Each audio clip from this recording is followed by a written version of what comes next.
Good morning student. आज हम chapter पढ़ रहे हैं हाइड्रो एल्केन। उसके संबंधित कुछ प्रश्न बच्चों की तरफ से पूछे गए थे जिनमें उनको समस्याएं थी। उसके निराकरण के लिए और कुछ स्पेशल टॉपिक्स हैं जिनको एक्सप्लेन करने के लिए ये वीडियो हम बना रहे हैं। तो जैसे अभी हम आपको पिछले क्लास में हाइड्रो एल्केन के प्रिपरेशन के बारे में बताया गया, हाइड्रो एल्केन का निर्माण हम कैसे करते हैं अल्कोहल से। तो यहाँ पे पहले कुछ कन्फ्यूजन हैं जो पिछली क्लास आप लोग मिस कर दिए थे। तो वहाँ पे हमारा टॉपिक सबसे पहले शुरू करते हैं हाइड्रो एल्केन। हाइड्रो एल्केन की चर्चा हम 11th क्लास में भी कर चुके हैं। देखिए जो हैलो है, हैलो का मतलब आप समझते हैं हाइड्रोजन से होता है, यानी कि 7th नंबर का फ्लोरीन, क्लोरीन, ब्रोमीन और आयोडीन से होता है। ये होता है आपका हाइड्रोजन। और एल्केन का मतलब होता है कि वो जो मूलन प्रतिसूत्र CnH2n प्लस 2 का पालन करता है, CnH2n प्लस 2 का पालन करता है, वो होता है एल्केन। जब यहाँ पर एक हाइड्रोजन निकल के किसी एक हाइड्रोजन को ऐड कर देता है तो वो बन जाता है हैलो एल्केन। यानी कि जब हाइड्रोजन एक हाइड्रोजन निकल गया, उसके स्थान पर कोई हाइड्रोजन आ गया, तो वो जो कंपाउंड बना वो कंपाउंड हमारा कहलाएगा हैलो एल्केन। जैसे हमारे पास होता है मेथेन CH4। अब CH4 से एक हाइड्रोजन निकाल दिया, हो गया CH3, और CH3 एक हाइड्रोजन के स्थान पर क्लोरीन लिया है तो CH3Cl। ये था मेथेन और ये बन गया क्लोरोमीथेन। ऐसे हमारे पास था CH3 एथेन था, एथेन से एक या अधिक हाइड्रोजन निकाला गया, ये बना CH2, यहाँ पर ब्रोमीन आ गया तो हो गया ब्रोमो एथेन। तो अब ये जो एग्जाम्पल है मेथिल या मेथिल क्लोराइड और ये एथिल ब्रोमाइड, ये आपके हैलो एल्केन्स होते हैं। तो सामान्यतः आप जानते हैं इनको हम, इनका नाम हम मेथिल कहते हैं, यानी कि एल्केन का जो प्रतिस्थापी होता है वो होता है एल्किल। जब किसी एल्केन से एक या अधिक हाइड्रोजन निकलता है वो बन जाता है एल्किल। और एल्किल समूह को हम प्रेजेंट करते हैं R से, हाइड्रोजन को प्रेजेंट करते हैं X से, तो RX हमारा होता है हैलो एल्कीन। यानी कि हैलो एल्केन को रिप्रेजेंट करते हैं R और X, या इसी को कहा जाता है एल्किल हैलाइड। इसकी चर्चा पहले हो चुकी है। एल्किल हैलाइड का सामान्य जो नॉर्मल फार्मूला होता है वो CnH2n प्लस 1 इंटू एक्स, क्योंकि एक हाइड्रोजन एल्केन का होता है CnH2n प्लस 2। यहाँ पर CnH2n प्लस 1 एक हाइड्रोजन निकला और उसके स्थान पे आया एक हाइड्रोजन, सॉरी एक हाइड्रोजन, और ये हो गया हमारा एल्किल हैलाइड या हैलो एल्केन। नाम याद रखना है, एल्किल हैलाइड या हैलो एल्केन। इसी प्रकार से दूसरा पॉइंट इसमें होता है hello arene. Hello arene, arene शब्द एरोमेटिक से बना है, एरीन शब्द एरोमेटिक से बना है। इसको प्रेजेंट करते हैं AR से, और AR के साथ X आ गया तो हो गया हैलो एरीन। यानी कि एरोमेटिक हाइड्रोजन व्युत्पन्न जो है वो हमारा हैलो एरीन होता है। इनको हम परिभाषित कर सकते हैं कि एल्केन का हाइड्रोजन व्युत्पन्न हैलो एल्केन होगा, एल्केन का हाइड्रोजन व्युत्पन्न हैलो एल्केन होगा, और इसी प्रकार से एरोमेटिक का हाइड्रोजन व्युत्पन्न हैलो एरीन होगा। एल्केन को प्रेजेंट करेंगे RX, हैलो एल्केन को प्रेजेंट करेंगे RX से, और एरोमेटिक के हैलो एरीन को प्रेजेंट करेंगे AR और X से। अब यहाँ पर हम इसके वर्गीकरण की बात कर लेते हैं कि इसका हम वर्गीकरण कैसे करते हैं। वर्गीकरण हम सबसे पहला हमारा आधार होगा हाइड्रोजन की संख्या के आधार पर, नंबर ऑफ हाइड्रोजन की संख्या के आधार पर। तो नंबर ऑफ हाइड्रोजन की संख्या के आधार पर बहुत ही साधारण सा वर्गीकरण है। अगर किसी हैलो एल्केन में अगर एक हाइड्रोजन है तो उसे मोनो हाइड्रोजन व्युत्पन्न कहेंगे, दो है तो डाई हैलो एल्केन कहेंगे। जैसे हमारा अगर एक हाइड्रोजन है तो इसका नाम पहले होगा मोनो हैलो एल्केन। मोनो का मतलब होता है एक से, अगर एक हाइड्रोजन लगा हुआ है, जैसे एग्जांपल हमारे पास ये है, या दूसरा एग्जांपल ले लेते हैं CH3 CH2Cl, एक क्लोरीन लगा हुआ है, एक हाइड्रोजन लगा हुआ है, तो ये होगा मोनो हैलो एल्केन। या दूसरा एग्जांपल ले लेते हैं CH3 CH2 और Br, एक ब्रोमीन लगा हुआ है, तो ये हो गया हमारा मोनो हैलो एल्केन। अब अगर ऐसे ही हैलोजनों की संख्या एक से ज्यादा होती है, जैसे मान लीजिए 2 हैलोजन हुआ, तो कहेंगे dihaloalkane, dihaloalkane. For example ऐसे हमारे पास है CH2 एक क्लोरीन यहाँ पे, एक क्लोरीन यहाँ पे लगा हुआ है, 2 क्लोरीन है तो डाई हैलो एल्केन। या दूसरा एग्जांपल हमारे पास CH3 CH Cl और Cl, एक ही कार्बन पर 2 क्लोरीन है तो ये भी हमारा होगा डाई हैलो एल्केन। इसी प्रकार से जब हैलोजनों की संख्या एक से ज्यादा होने लगती है, एक से ज्यादा हो जाती है, तो हम उनको नाम दे देते हैं पॉलीहेलोएल्केन, पॉलीहेलोएल्केन, पॉलीहेलोएल्केन। जैसे आप पढ़ते हो क्लोरोफार्म CHCl3, क्लोरोफार्म है CHCl3, क्लोरोफार्म 3 क्लोरीन, तो 3 क्लोरीन या ट्राइक्लोरोएल्केन या ट्राइहेलोएल्केन, या कह सकते हैं इसमें पॉली, क्योंकि क्लोरीन की संख्या हैलोजन की संख्या एक से ज्यादा है। या ऐसे हमारे पास होता है CCl4, कार्बन टेट्राक्लोराइड 4 क्लोरीन, या टेट्राक्लोरोमेथेन भी कहते हैं, टेट्राक्लोरोमेथेन 4 क्लोरीन है, तो 4 क्लोरीन है, तो ये भी हमारा एग्जांपल हुआ किसका, पॉलीहेलोएल्केन का। तो सिंपल सा है कि हैलोजनों की संख्या के आधार पर हम मोनोहेलोएल्केन, डाइहेलोएल्केन या पॉलीहेलोएल्केन में हम इसे वर्गीकृत करेंगे। अगला जो हमारा वर्गीकरण होगा वो होगा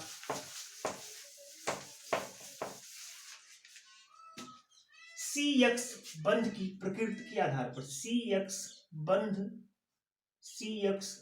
की प्रकृति के आधार पर, CX बंध की प्रकृति के आधार पर, यानी कि कार्बन हैलोजन बंध की प्रकृति के आधार पर यह वर्गीकरण हमारा होगा। तो इसमें सबसे पहले हम बताएंगे आपको कि कार्बन जो होता है, हैलोएल्केन का जो कार्बन होता है वो या तो sp3 संकृत होता है या फिर वो sp2 संकृत भी होता है। तो वर्गीकरण हमारा 2 प्रकार का होगा, sp3CH बंध और sp2CH। तो सबसे पहला वर्गीकरण होगा sp3CX बंध के आधार पर, sp3CH बंध के आधार पर। sp3 कार्बन का संकरण है, संकरण के संबंधित सारे बिंदु आप जो 11th का हमारा टॉपिक था रासायनिक आबंध उसमें पढ़ चुके हैं। तो अगर कार्बन sp3 है या कार्बन sp2 है, इसके आधार पर हम यहाँ पर वर्गीकरण करेंगे। तो सबसे पहला इसमें होता है हैलोएल्केन, सबसे पहला इसका भाग होगा हैलोएल्केन। दूसरा होगा हैलोएल्केन या इसे कहते हैं alkyl halide, alkyl halide, alkyl halide. दूसरा होता है एलिलिक हैलाइड, एलिलिक हैलाइड। और तीसरा होता है बेंजिलिक हैलाइड, तीसरा होता है benzylic halide, benzylic halide. Alkyl halide, allylic halide और बेंजिलिक हैलाइड, ये है ये sp3 बंध के आधार पर। और अगर sp2 बंधित कार्बन है, sp2 बंधित कार्बन है, तो उसके आधार पर हमारे पास 2 ग्रुप होंगे। एक होता है विनाइल हैलाइड, विनाइल हैलाइड, और एक होता है हमारा एरिल हैलाइड, एरिल हैलाइड। ये 5 वर्ग हो गए, alkyl halide, allylic halide, benzylic halide, vinyl halide और एरिल हैलाइड। सबसे पहले हैलोएल्केन या एल्किल हैलाइड की बात करते हैं, जो कि हम आपको बता ही चुके हैं, अभी जस्ट बताए हैं कि अगर एग्जांपल्स देखें तो CH3 CH2 और यहाँ पर लगा कोई हैलोजन। संकरण की बात करेंगे तो 3 कार्बन है और सारे कार्बनों का जो संकरण है वो sp3 है, सारे कार्बनों का जो संकरण है वो sp3 है। लेकिन स्पेशल हम उस कार्बन की बात करते हैं जहां पर हैलोजन लगा हुआ है। तो हैलोजन डायरेक्टली sp3 संकृत कार्बन से जुड़ा हुआ है, तो ये हमारा जो ग्रुप होगा वो होगा किसका, एल्किल हैलाइड का। इसके अलावा एल्किल हैलाइड का फार्मूला पढ़ चुके हैं, CnH2n+1 होता है और ये इसका पालन कर रहा है।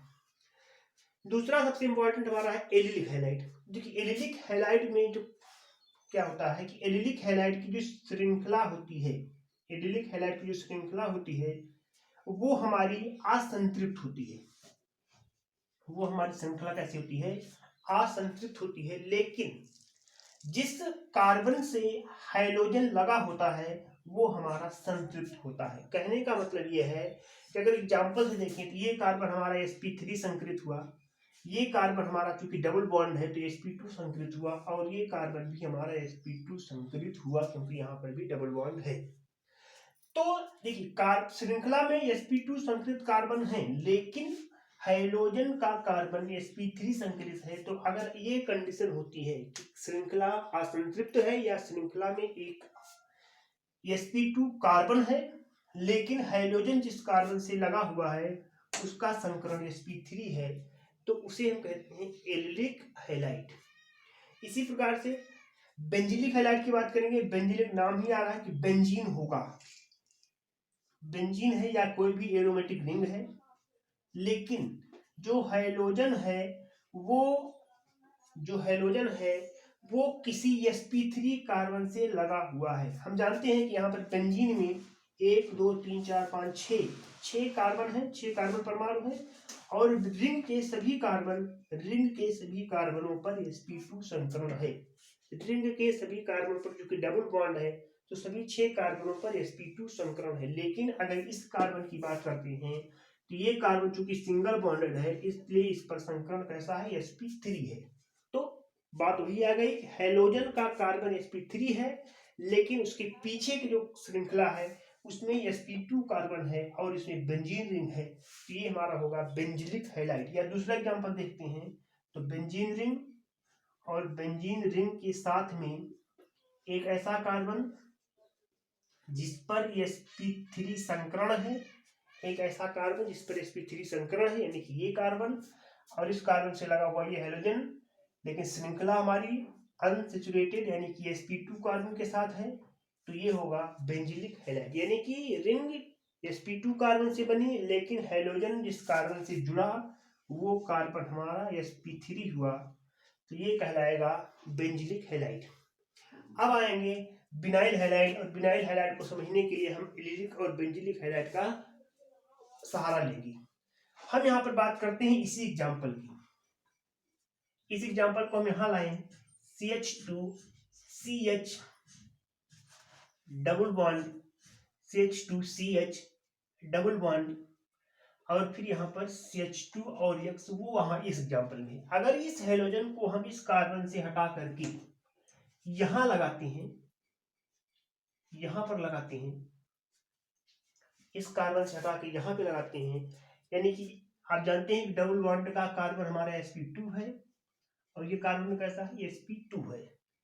तो इस बार हाइड्रोजन डायरेक्टली sp2 बंधित कार्बन से जुड़ रहा है, हाइड्रोजन डायरेक्टली sp2 बंधित कार्बन से जुड़ रहा है, तो ये हमारा क्या होगा, बिनाइल हैलाइड। यहाँ पर sp2 कार्बन है लेकिन sp2 कार्बन से ना जुड़कर वो जाके किसी sp3 कार्बन से जुड़ रहा है तो वो होता है एलिलिक हैलाइड।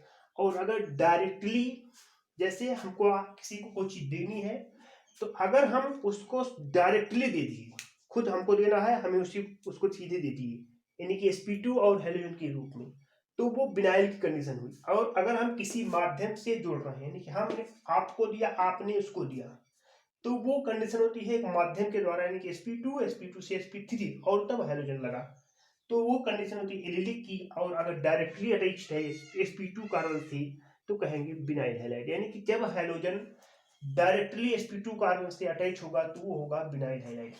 इसी प्रकार से हम आएंगे एरिल हैलाइड में। तो एरिल हैलाइड में देखेंगे तो यहाँ पर भी बेंजीन रिंग होगी, बेंजीन रिंग होगी, लेकिन हाइड्रोजन sp3 कार्बन से न जुड़कर सीधे रिंग के कार्बन से जुड़ेगा।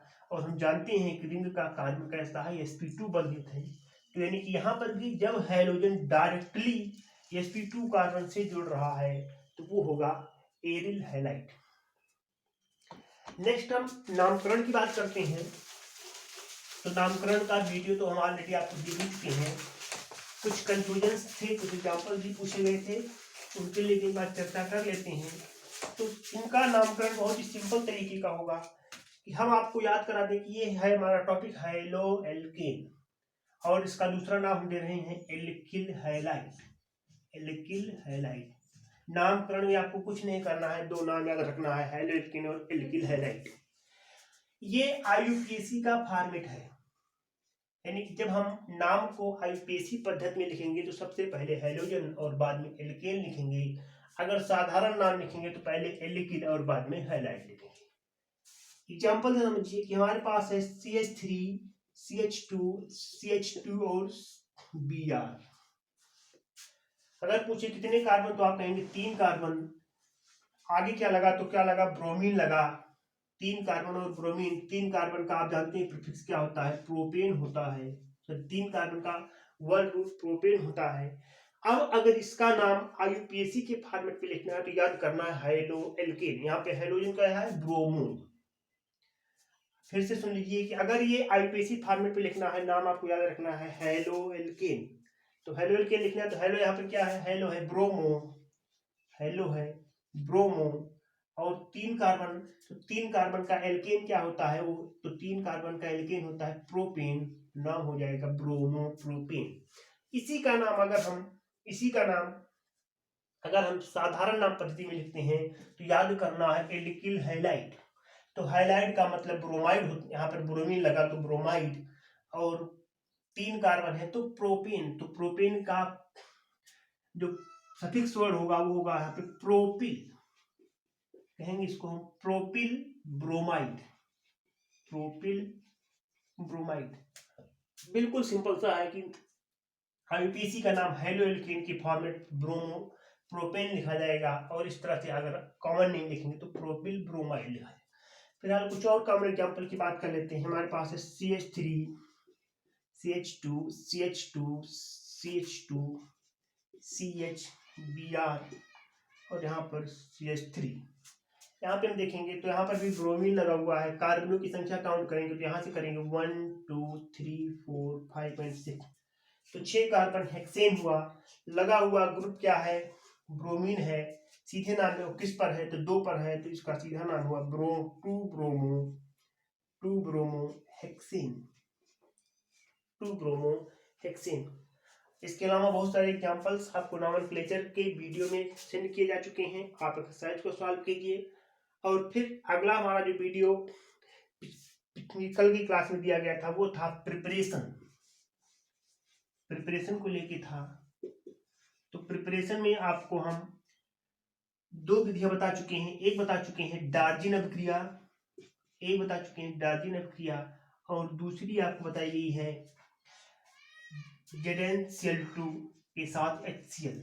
ये 2 विधियां आपको प्रिपरेशन की बताई गई हैं, और अगली क्लास में हम कुछ और विधियों के बारे में भी पढ़ेंगे।